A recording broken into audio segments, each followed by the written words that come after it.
viewers, today we shall study a great and interesting novel written by William Golding titled The Lord of Flies.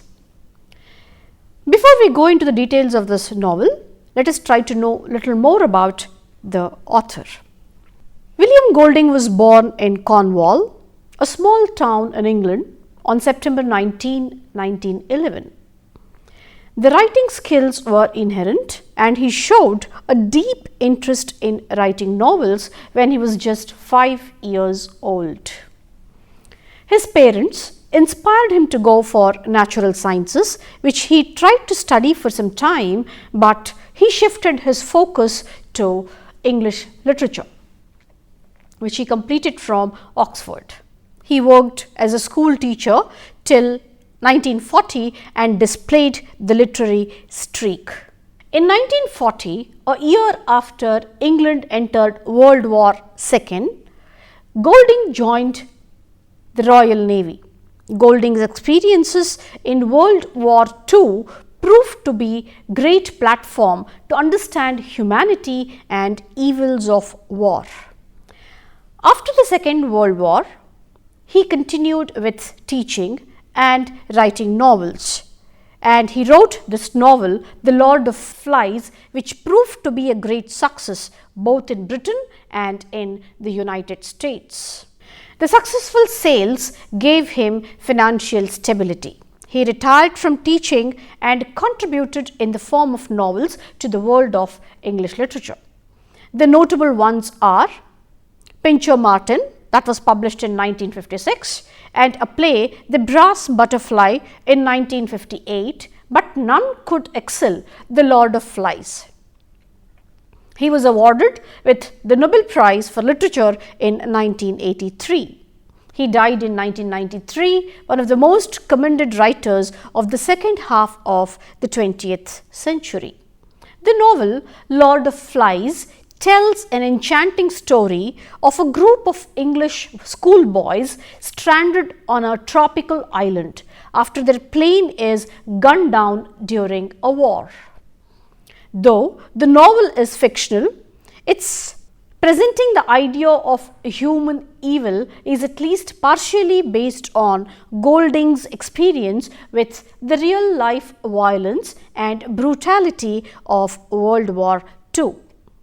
Away from the norms of civilization and society, the boys on the island in Lord of Flies fall into savagery. The group of boys gets split into factions. One group displays peace and violence, working in their own ways but towards common goals. Golding tries to depict two different tenets of the society. What are they? The primary human struggle between the humanizing instinct, the inclination to obey rules, behave morally and act lawfully. And the second one, the savage instinct, the urge to seek beastly power over others, act thoughtlessly, ridicule moral rules and indulge in violence. Two opposite poles. The simple and straightforward writing style in The Lord of the Flies makes the novel catchy and interesting. It is free from poetic language, lengthy descriptions and philosophical interludes. Much of the novel is symbolic that conveys the novel's central themes and ideas. The novel brilliantly captures the different responses of humans to stress, change and tensions.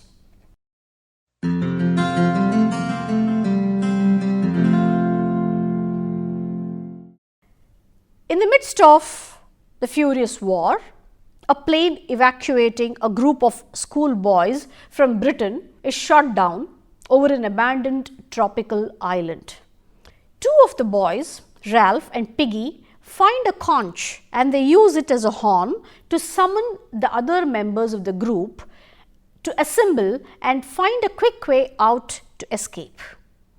Ralph displays good leadership qualities and is declared automatically as the leader. Jack is given the responsibility of hunting for food for the entire group. The trio, Ralph, Jack and Simon, team up and set off to explore the island.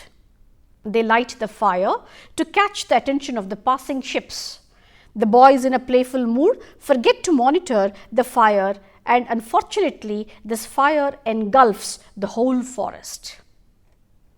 The youngest of the team suddenly disappears, presumably having burned to death. The boys enjoy their life playing games and in water.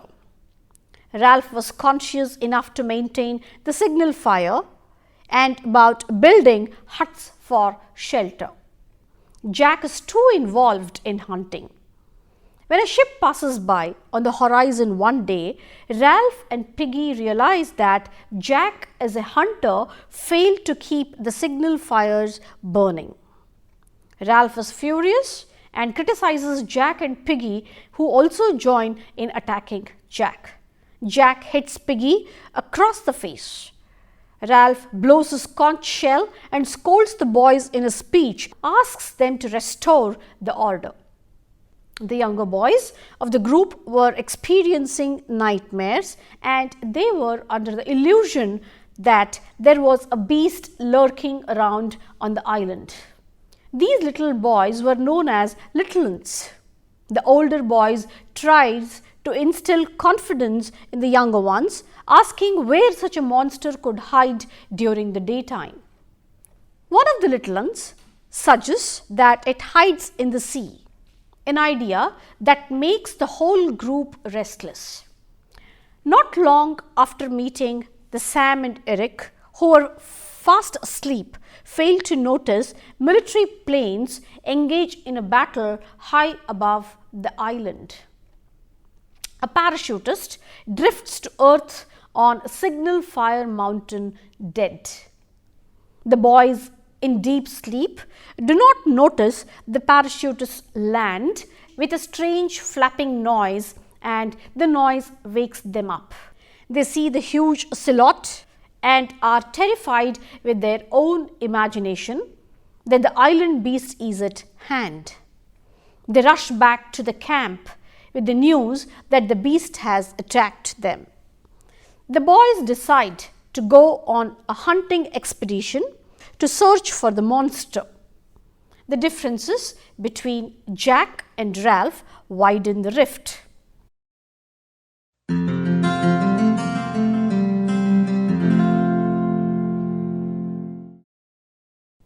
Jack runs down the calling to call all the hunters to join them, and Ralph, with his group, builds a new signal fire, this time on the beach rather than on the mountain.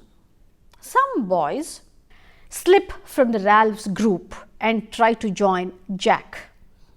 Jack emerges as a leader, and a sow is slaughtered to solemnize the occasion and offer the same to appease the beast. Simon is terrified with his dream, where he sees a head speaking to him, and he imagines as the head of the Lord of Flies. Simon faints. When he wakes up, he goes to the mountain, where he sees the dead parachutist.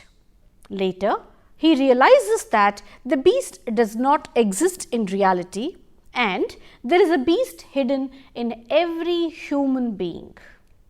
He musters strength to share his experiences with others and calm them down. But Piggy and Ralph were busy with Jack's feast, and the moment they saw Simon's figure, they do not recognize him and kill him, which symbolizes savagery. The discussion on the incident continues. The following morning, Ralph and Piggy are deeply involved in the discussion. In the process, Piggy is attacked by Jack's hunters, and some followers steal Piggy's glasses. Jack gets Sam and Eric tied up and fights with Ralph. In the continuing battle, one boy, Roger, rolls down a boulder down the mountain, killing Piggy and destroying the conch shell. Ralph barely manages to escape the attack of spears. Ralph hides for 2 days and others are after his life. Jack wildly asks to pull out Ralph out of the hiding place. Soon, Ralph sees the sow's head and destroys it. Later, he is forced to come to beach despite knowing that he will be killed by other boys. While trying to escape, he is exhausted and he collapses. When he regains his consciousness, he is surprised to see a British officer standing over him. He tries to gather information on forest fire and is also surprised at the might of bloodthirsty group of savage children. He instigates Ralph to share the information and Ralph gladly does it. Ralph is overwhelmed by the knowledge that he is safe, but thinking about what has happened on the island, he begins to weep. The other boys also become emotional. The officer waits for the boys to become normal and to calm down.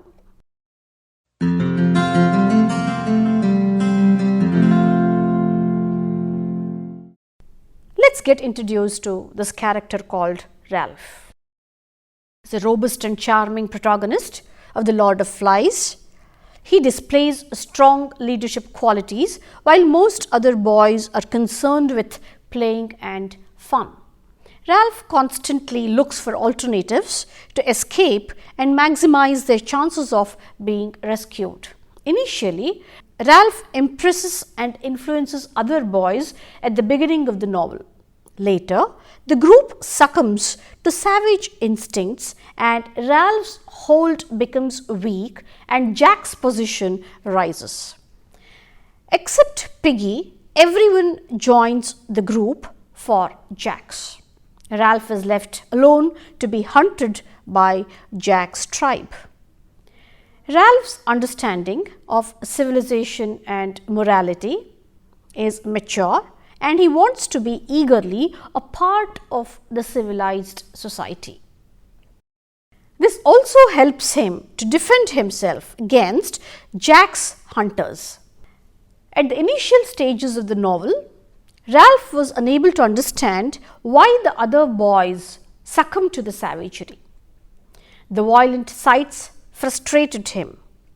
As the novel progresses, Ralph, like Simon, comes to understand that savagery is present within all boys. Ralph is all the more determined not to allow savagery to dominate him. Despite this wisdom, he could not resist himself from being violent and carried away by the thrill of it and participates unfortunately in killing of Simon. The realization that evil exists within him depresses him later. But this knowledge also prepares him to cast down the Lord of the Flies at the end of the novel. Ralph's story ends on a negative note.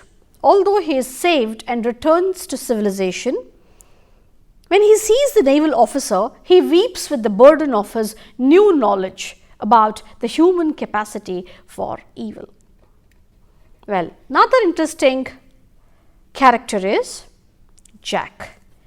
The conceited Jack in the novel strongly represents instinct of savagery, violence and the desire for power. In short, the contrast of Ralph. The desire for power in Jack is deep-rooted. With moral propriety, he tries to control the group as he was in a school. His savage instinct is ignited when he fails to kill a wild boar. He is obsessed with the idea of hunting and bloodshed. The more savage Jack becomes, the more he is able to control the rest of the group.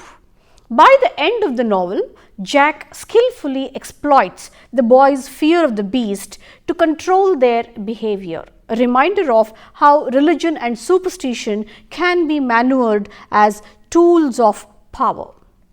The third character is Simon. Quite contrary to Ralph and Jack, who represent civilization and savagery, Simon symbolizes humanity and his deep connection with nature. The other boys are not innately moral, but the threat of punishment, the adult world, conditions them to embrace morality. In Golding's view, the human impulse towards civilization is not as strong as the human inclination towards savagery. That is, savagery attracts humans a lot. Unlike others, Simon acts morally because he believes in the inherent value of morality. He treats younger children with kindness, and he is the first to recognize the problem posed by the beast and the Lord of the Flies. That is, the monster on the island is not real physically, but lurks within each human being, an imaginary one. The sow's head on the stake represents this idea, as we see in Simon's vision of the head speaking to him. The novel highlights the inherent element of the evil within each human being, and the idea is also projected as the central theme of the novel. Though Simon represents human goodness, he is murdered by the other boys, which points towards the abundance of the evil in the society and within every heart of the human.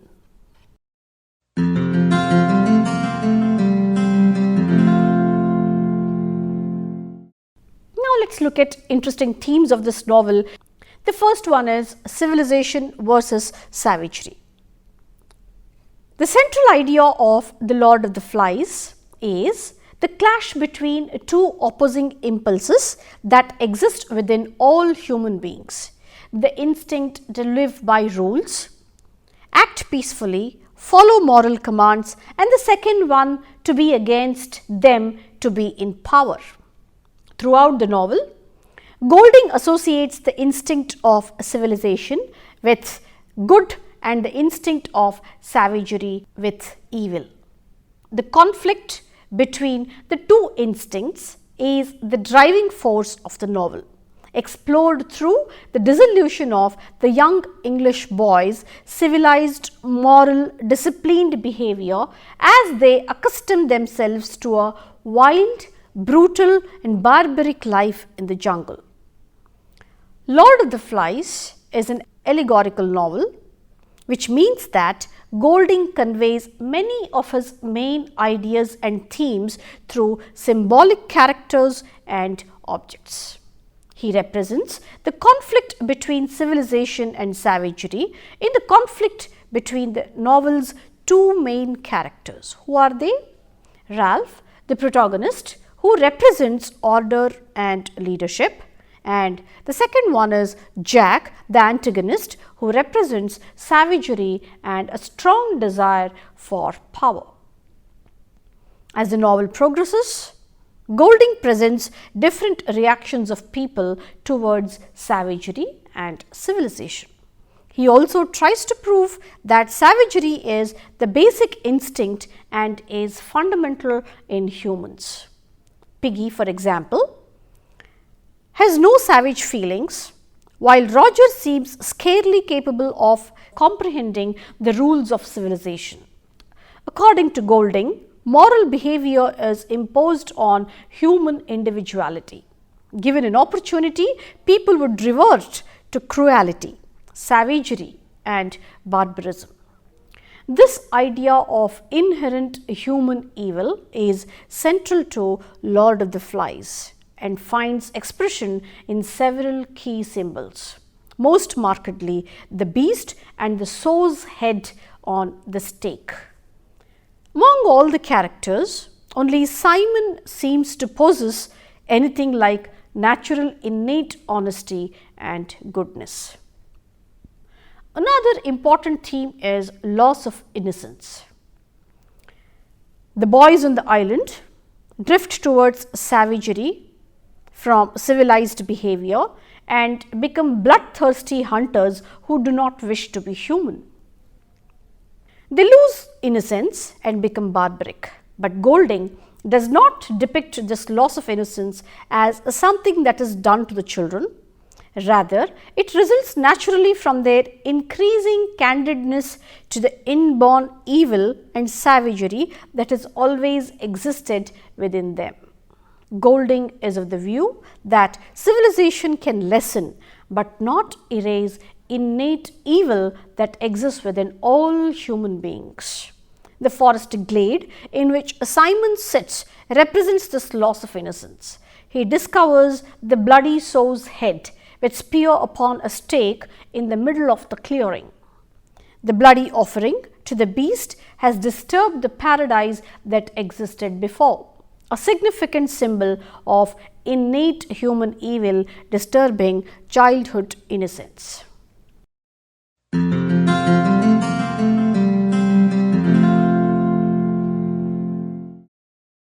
Let's look at several allusions that made this novel interesting and rich. The first one is biblical parallels. Many critics have described Lord of the Flies as a retelling episodes from the Bible. While that description may be a sweeping statement, the novel does not resonate with certain Christian images and themes. Golding does not mention directly about Christian symbolism in Lord of the Flies. Instead, these biblical parallels prove to be subtle references in the novel, adding thematic quality to the main ideas of the story. The island itself, particularly Simon's glade in the forest, paints the picture Garden of Eden in its status as an originally serene place that is tainted by the introduction of evil. We may see the Lord of the Flies as representing the devil, for it works to spread evil among humankind. Furthermore, many critics have drawn strong parallels between Simon and Jesus. Simon's conversation with the Lord of the Flies also parallels the disagreement between the Jesus and the devil during Jesus' 40 days in the wilderness as narrated in the Christian Gospels. However, it is important to remember that the parallels between Simon and Christ are not complete and that there are limits to reading Lord of the Flies purely as a Christian allegory. Save for Simon's two uncanny predictions of the future, he lacks the supernatural connection to God that Jesus has in Christian tradition. The novel's biblical parallels augment its moral themes, but are not essentially the primary key to interpreting the story.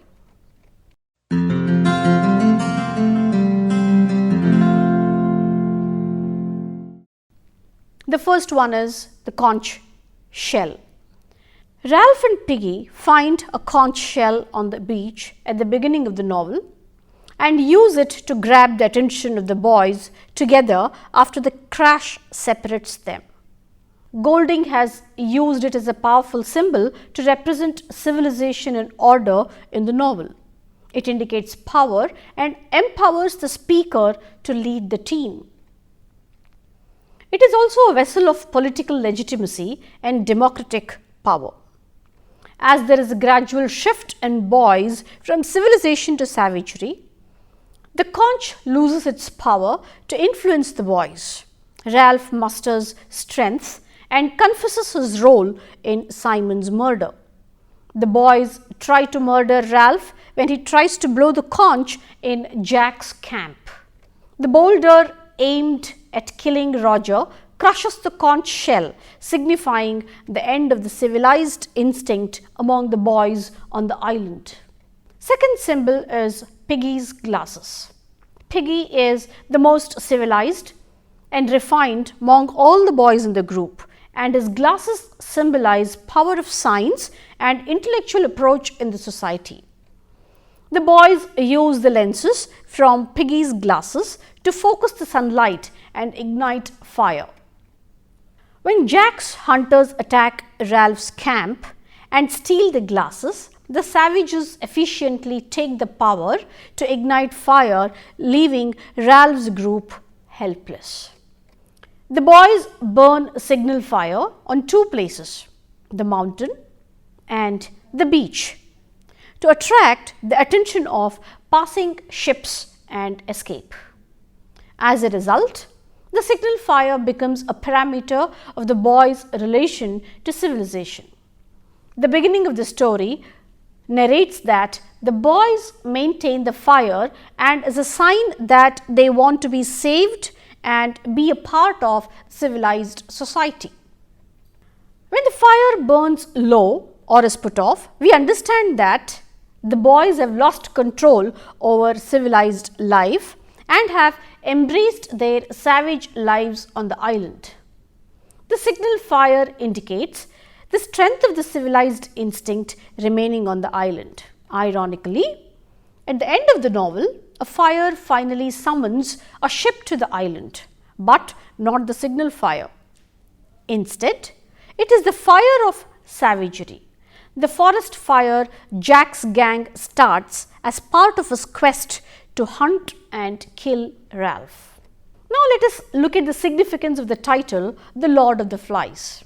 The name or the title, The Lord of the Flies, is a literal translation of the name of the biblical name Beelzebub, a powerful demon in hell, sometimes thought to be the devil himself. The Lord of the Flies is the bloody, severed sow's head that Jack impales on a stake in the forest area as an offering to the beast. The frightening symbol becomes the most important image in the novel when the Simon tackles with the sow's head in the forest, and he feels as if the head cautions him, telling him that evil lies within every human heart and promising to have some fun with him. In this way, the Lord of Flies becomes both a physical expression of the beast and a symbol of the power of evil, and a kind of Satan figure who evokes the beast within each human being. Now let us look at the 5 important people or the characters of the novel who contributed to the novel in their own way. The boys are Ralph, Piggy, Jack, Simon and Roger. Lord of the Flies is an allegorical novel, and many of its characters signify important ideas or themes. Ralph represents order and leadership and civilization. Piggy represents the scientific and intellectual aspects of civilized society. Jack represents unbridled savagery and the desire for power. Simon represents natural human goodness. Roger represents brutality and bloodlust at their most extreme. When we look at the whole story, to conclude, we understand that no human being is free from evil thoughts, but we are also blessed to control those evil thoughts and raise our standards and evolve as better human beings. And that was the wonderful message given by Golding to the human society. Thank you.